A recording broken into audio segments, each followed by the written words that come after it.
We have breaking news. Officials in Minneapolis are expected to announce felony assault charges against a federal immigration officer. Let's listen. Was reached earlier in this case than in the shooting of Julio Sosa Solis and the killings of Alex Preddy and Renee Good. I know the community is following the decisions of this office very closely, and I want to be transparent on why these situations are developing at different speeds. This case followed the typical investigation and submission process for cases coming to our office. The Minnesota State Patrol received a 911 call from the victims, who had a gun pointed at them by the driver of a vehicle who pulled up next to them illegally on the shoulder. The State Patrol was able to investigate thoroughly, identify Mr. Morgan, and conduct an interview with him at the Whipple building. After finalizing the investigative case file, the State Patrol submitted the case to our office for potential charges. Virtually none of the obstacles around evidence collection that exist for the January shootings exist in this case. On February 5th, Mr. Morgan was driving illegally on the shoulder of eastbound Highway 62, or the Crosstown, just past the Portland Avenue exit, appearing to attempt to bypass slower traffic. The victim who was driving briefly moved their vehicle into the shoulder to slow him down. Mr. Morgan was driving a rented SUV with no markings or other features to indicate that it was an ICE vehicle. After the victim's vehicle moved back into the legal lane, Mr. Morgan sped up to pull alongside the victim's vehicle. Mr. Morgan then visibly slowed his vehicle to match the pace of the victim's vehicle, opened his window, and pointed his duty weapon directly at both victims in the other vehicle while continuing to drive illegally on the shoulder. Both the driver and the passenger in the victim's vehicle felt threatened by Mr. Morgan's actions. The driver called 911 while the passenger began to video the SUV when it pulled into the lane in front of them. On February 6th, State Patrol investigators conducted a voluntary interview with Mr. Morgan and his partner, who had been in the back seat of the rented SUV at the time of the incident. During the interview, Mr. Morgan admitted that he was driving the rented SUV, and he and his partner were headed to the Whipple building to end their shift. Additionally, he admitted that he drew his firearm after the victim's vehicle had already rejoined the normal flow of traffic, corroborating details from interviews with the victim. The State Patrol retrieved video of the incident from highway cameras, which is also consistent with the details of the interviews. We have charged Mr. Morgan with 2 counts of second-degree assault, 1 count for each victim, for threatening the victims with a dangerous weapon. Second-degree assault with a gun has a presumptive sentence of 36 months in prison. Mr. Morgan's conduct was extremely dangerous. Driving while pointing a weapon out of your moving vehicle at the victims who were in another moving vehicle could have led to yet another disastrous incident in a community that has already suffered too many. I want to thank the Minnesota State Patrol for their investigative work on this case and for submitting it to our office for charging consideration. Today's charges reflect an important milestone in our efforts to seek accountability for the harms inflicted on our community during Operation Metro Surge. Our community is still navigating the effects of the federal occupation. I drew daily inspiration from the courage of Minnesotans and the care that they showed for each other during Metro Surge. Our work continues on all fronts, from the killings of Ms. Good and Mr. Preddy, to the shooting of Mr. Sosa Solis, to the incidents being investigated by our Transparency and Accountability Project, or TAP. We will not rest until we get the answers we seek about federal agent conduct across Hennepin County and accountability is delivered wherever appropriate. Thank you. With breaking news. An ICE agent accused of shooting a man in the leg in North Minneapolis and then lying about the attack was arrested in Texas this morning, according to the Hennepin County Attorney's Office. 52-year-old Christian Castro was charged last week with 4 counts of second-degree assault and 1 count of falsely reporting a crime. On January 14th, during Operation Metro Surge, Castro shot Julio Cesar Sosa Solis in the leg, the criminal complaint says. Charges say that he shot Sosa Solis, who is a Venezuelan national, through a door of a home while knowing there were people inside. Castro, along with another officer involved in the incident, wrongly accused Sosa Solis and another man of assaulting them with a shovel and broomstick. The Department of Homeland Security repeated the false allegations. The agents were placed on leave for that lie, and federal assault charges against Sosa Solis and the other man were dropped. The charges filed earlier this month triggered a nationwide warrant for Castro's arrest. Minnesota Bureau of Criminal Apprehension investigators found Castro earlier this week and traveled to Texas, the Hennepin County Attorney's Office said. He was taken into custody by DHS agents and Texas Rangers. United States ICE agent in the Hamilton County Jail tonight, accused of attacking a woman inside a Coreyville apartment building. Yeah, so police say they've been called to the defendant's apartment almost 24 times in the last 18 months. WLWT News 5's Karen Johnson is live downtown for us with the story. Hey, Karen. Hey, Chris. 47-year-old Samuel Saxon remains in the Hamilton County Justice Center tonight with no bond. There will be a hearing Thursday where prosecutors will continue to fight to keep him off the streets while this case makes its way through the courts. Inside a Hamilton County courtroom, new information about what led to the arrest of ICE agent Samuel Saxon, now facing domestic violence, strangulation, and assault charges. Charges he pleaded not guilty to. Cincinnati police were called to Saxon's Eden Avenue apartment building on Friday. According to court documents, a witness saw Saxon place a household member in a chokehold, causing bruising around her neck. We got a call for someone being strangled in the hallway. We have a victim who was at the time uncooperative. We have an independent witness that saw that. In court, an officer said he also filed for a temporary protection order and revealed what he described as a significant history of police runs to the home. There's a past history been there 22 times over the last couple years or a year and a half. The officer did not elaborate. WLWT Investigates is working to learn more and has submitted a public records request for all of the runs made to Saxon's apartment. Investigators confirm Saxon works for Immigration and Customs Enforcement. So far, ICE has not answered WLWT's questions about his current status with the agency or whether any internal investigation is underway. And because prosecutors are requesting he be held with no bond, there has to be a hearing within 72 hours. That's why there is a hearing set for Thursday morning at 9 o'clock. Reporting live downtown tonight, Karen Johnson, WLWT News 5. And Karen, we see the history here. Police say they responded to 22 calls to Saxon's home, but as we understand it, he's never actually been charged in the past. Is that right?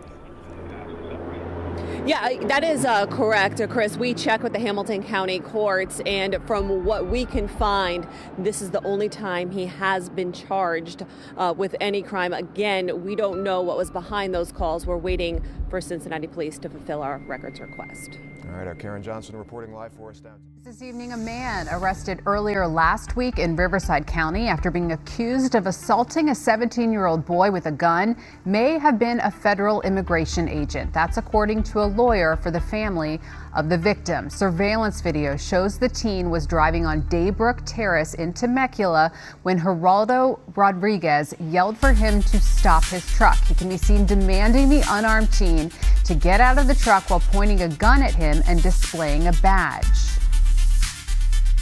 He was just scared he was going to get shot. I think right now there's been a lot of news stories about ICE agents shooting people, shooting at their vehicles, shooting at all sorts of, in all sorts of unnecessary situations. And I think he thought he was going to be in that same situation. So he immediately slammed on his brakes, and then that same officer pulled him out at gunpoint. And we have reached out to the Department of Homeland Security to learn whether Rodriguez is in fact an ICE agent. The agency has yet to respond to our questions. Thank you, Madam Chairwoman. And I just want to note that I'm filling in for Mr. McGovern while he is returning from services for our former member, Barney Frank, who passed away, former member from Massachusetts. So he should be here soon. I'm sure he doesn't want to miss the fun. I'm also sure that, like me, he'd rather be part of group therapy than a member of a cult. So with that, today, House Republicans are bringing forward another partisan reconciliation bill to provide an additional $70 billion to ICE and Customs and Border Patrol on top of the roughly $140 billion they handed to those agencies last year. So I think it's a little hard to say that border security has been defunded when they actually have more funding than most armies around the world. Republicans are preparing to spend nearly $250 billion between last year's bill and this year's bill in borrowed money. So not to lower costs for American families, not to build housing, not to strengthen schools, not to make health care more affordable, but to expand a massive deportation and detention apparatus that has already spiraled out of control. And they want the American taxpayer to foot that bill. The same Republicans who spent years pretending to care about fiscal responsibility have suddenly decided that deficits don't matter when it comes to tax breaks for billionaires and blank checks for ICE.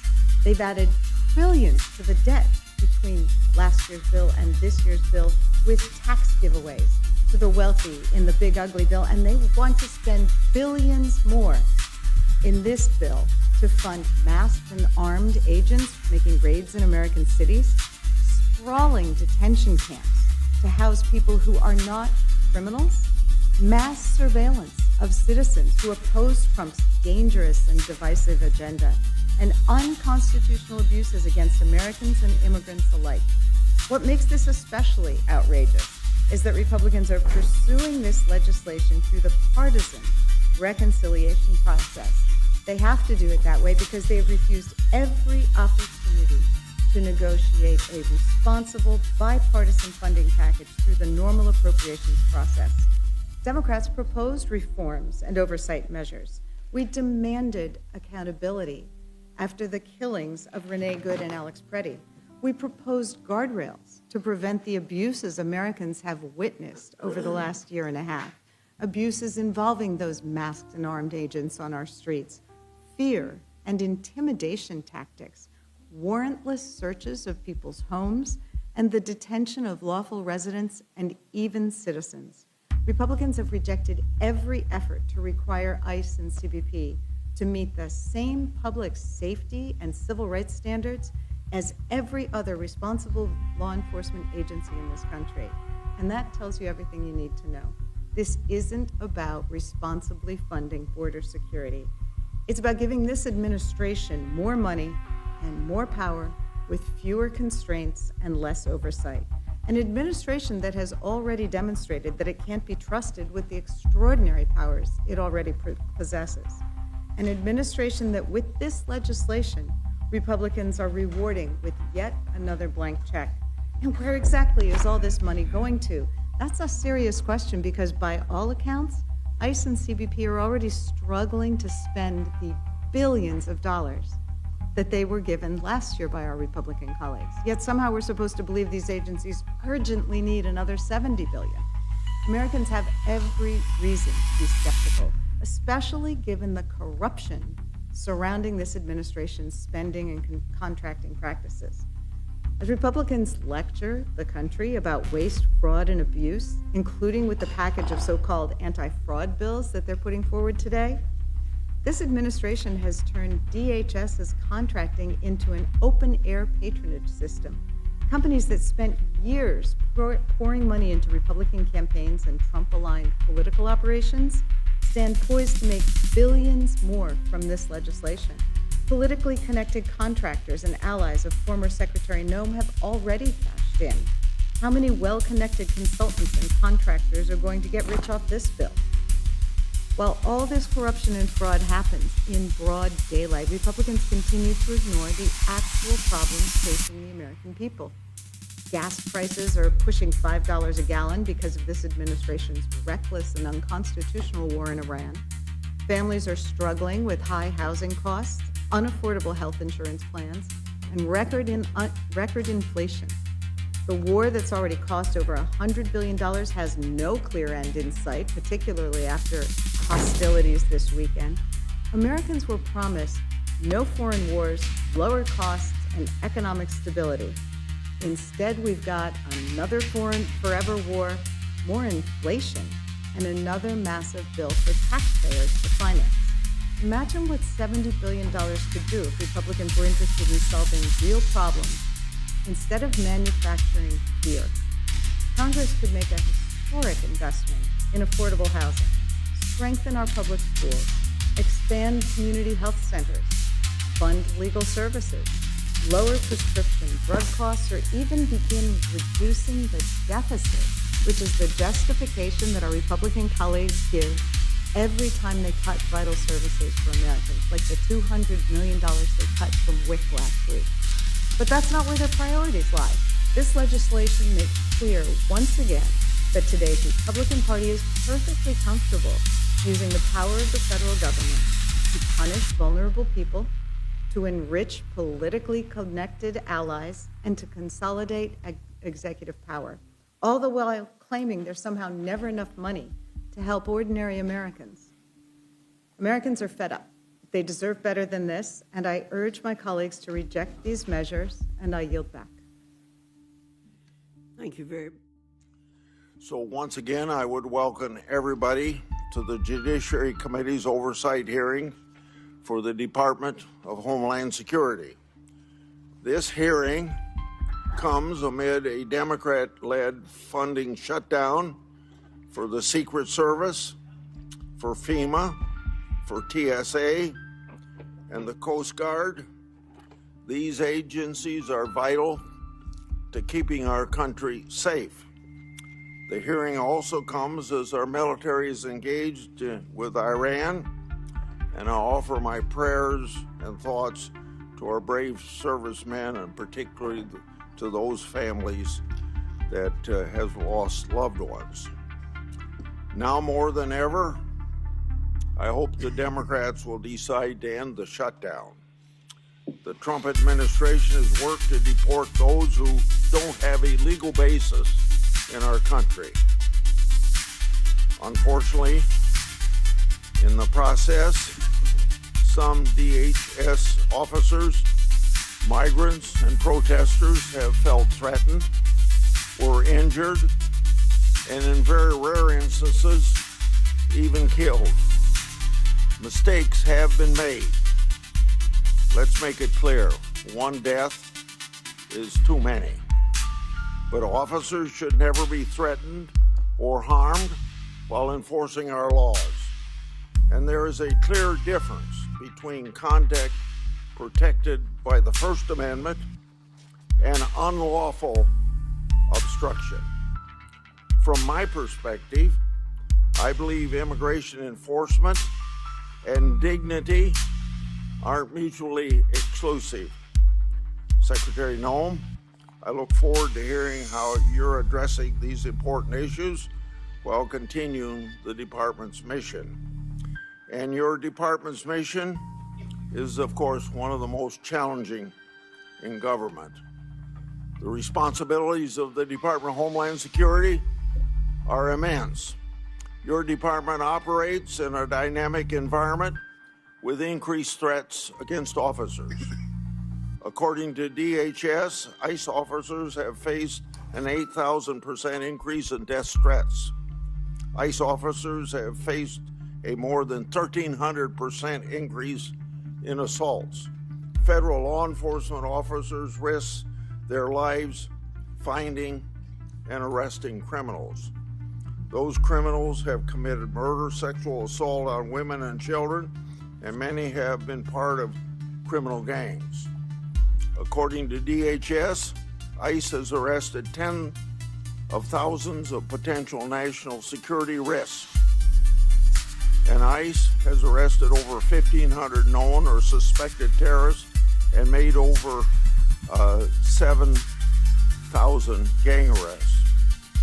Criminals like this destroy the lives of innocent people and have no business being in our country. And many of them are here because the Biden administration's shameful open border policy. Under your leadership, the department has renewed focus on removing criminals from our neighborhoods.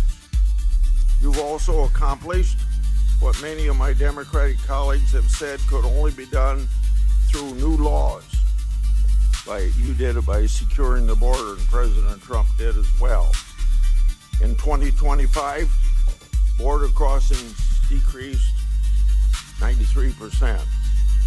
According to DHS and Customs and Border Patrol, 0 illegal immigrants were released into the country for 10 consecutive months.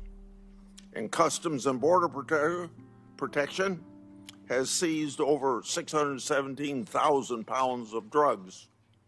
For more than a decade, I've done oversight of unaccompanied migrant children. The Biden administration lost track of thousands of children. The Biden administration disgracefully released children improperly vetted sponsors with addresses including gas stations, shopping malls, movie theaters, and even Disney World. That ought to shock the conscience of every American, and we all love children.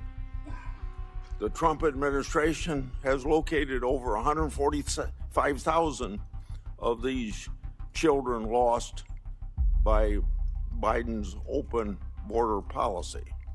And thank God for finding those children. The department has taken important steps to ensure these children are located and removed from harm. The examples I just shared are results that keep our communities safe. The example, Secretary Noem, you've also been more responsive than your predecessors to a favorite effort of my part, my oversight requests. Now, I say how you've been responsive, but to be intellectually honest, from the previous administration, that's a low bar to overcome. In August last year, you provided updates regarding my longstanding Afghanistan evacuee oversight. Since 2021, I've investigated the Biden administration's failure to vet Afghan evacuees. The Biden administration hid vetting failures from the public, and multiple inspectors general have since confirmed these vetting failures. As one example, the Biden administration failed to vet evacuees against all available Defense Department tactical data prior to being paroled. On September the 9th last year, DHS told my office that as of August 12, 2025, thousands of Operation Allies welcome parolees were potentially national security risks.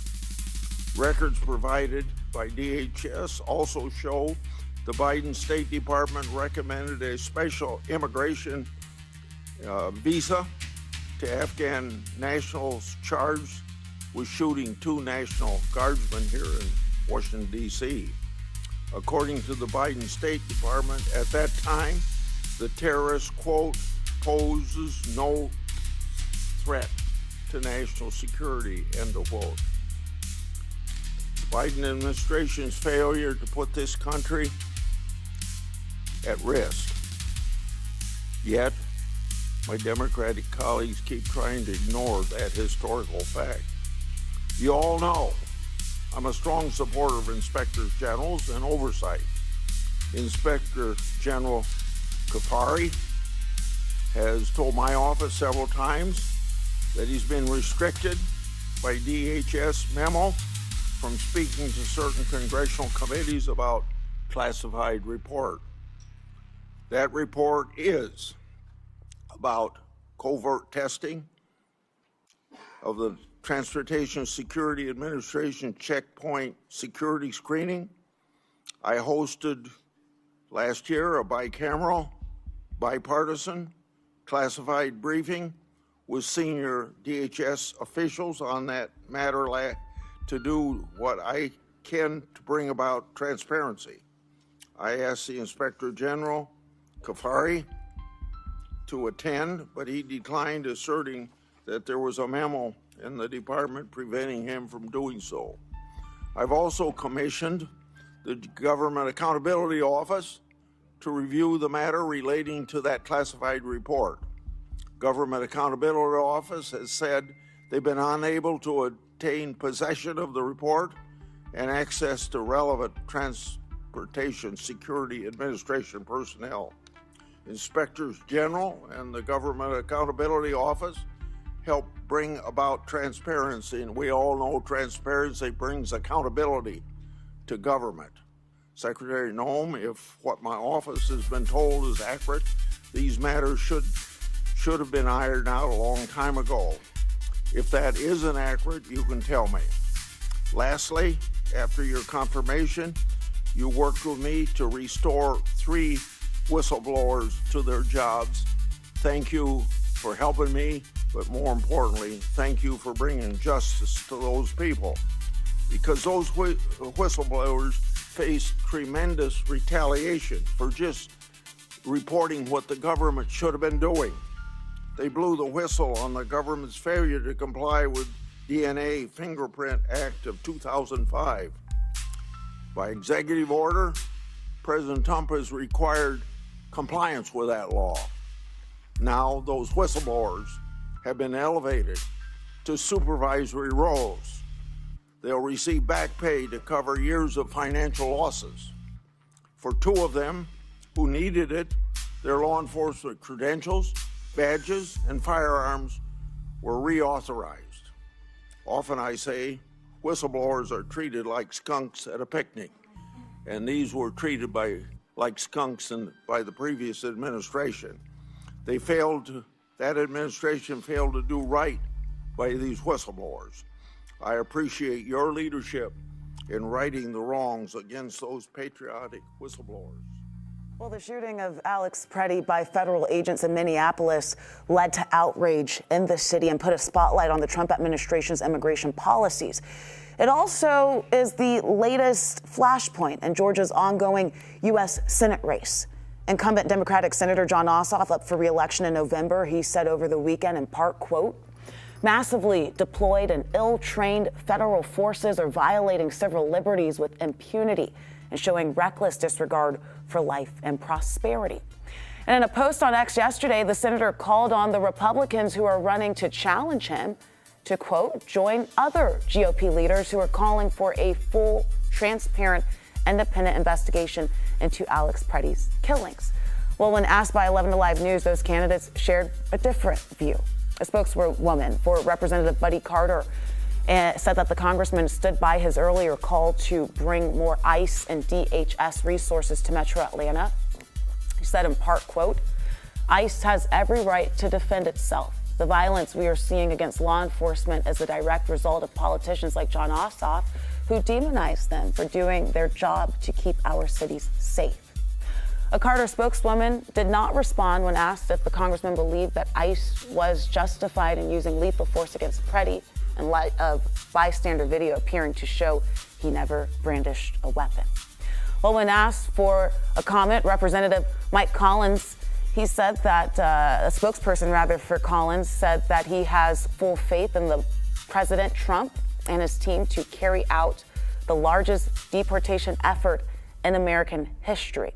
And in a statement to 11 Alive News sent today, Derek Dooley said in part, quote, "Removing criminals from our communities is common sense, and I believe that the president's decision to send Director Homan to Minneapolis to work with state and local officials is the best way to achieve that goal, while also ensuring the safety of not only our men and women in law enforcement, but all the citizens they serve."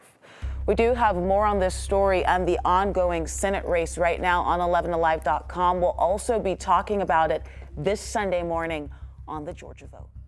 Newark, where violent clashes continued for yet another night outside of a migrant detention center. New video shows ICE agents hitting protesters with batons at Delaney Hall. Eyewitness News reporter Phil Tate is live in Newark with more for us. Phil?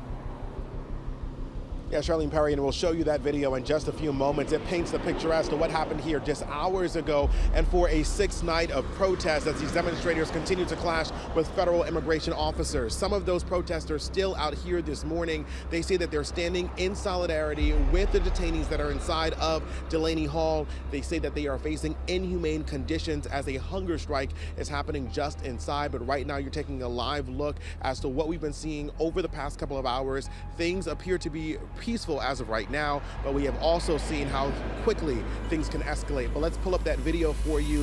A violent scene, dozens of protesters, they flooded this Newark street. One ICE officer caught on camera with a baton in hand, striking protesters to get back from the property as they use their bodies as a human barrier. Some covering themselves with various objects for protection from traffic cones and even mattresses. But there were some scuffles that often ensue when vehicles are trying to exit the facilities. Chants rang out throughout the night as emotions ran high following reports of a hunger strike by detainees. Lawmakers yesterday, they toured the detention center, giving us some more insight to what's happening inside. Repercussions and retaliations have been launched against the people in the hunger strike. We were informed that 13 of them were moved out since the hunger strike began. The stories I've gotten, especially from women inmates, about the access to medical attention seemed unsatisfactory, if not dangerous to their conditions. And just a moment ago, a military truck just pulled inside. This vehicle is about to pull off. DHS denies that there's a hunger strike and that rather they're providing care for detainees. Now, coming up in the next half hour, I'll have more from a protester that I spoke with just a short time ago. But again, this is the scene that we've been seeing out here all morning long. Things do have appeared to have calmed down, but again, we know how things have quickly escalated. Lawmakers this morning, they are calling for more transparency, as yesterday they had an opportunity to see what's happening inside. We are live in Newark this morning. I'm Phil Tate, Channel 7 Eyewitness.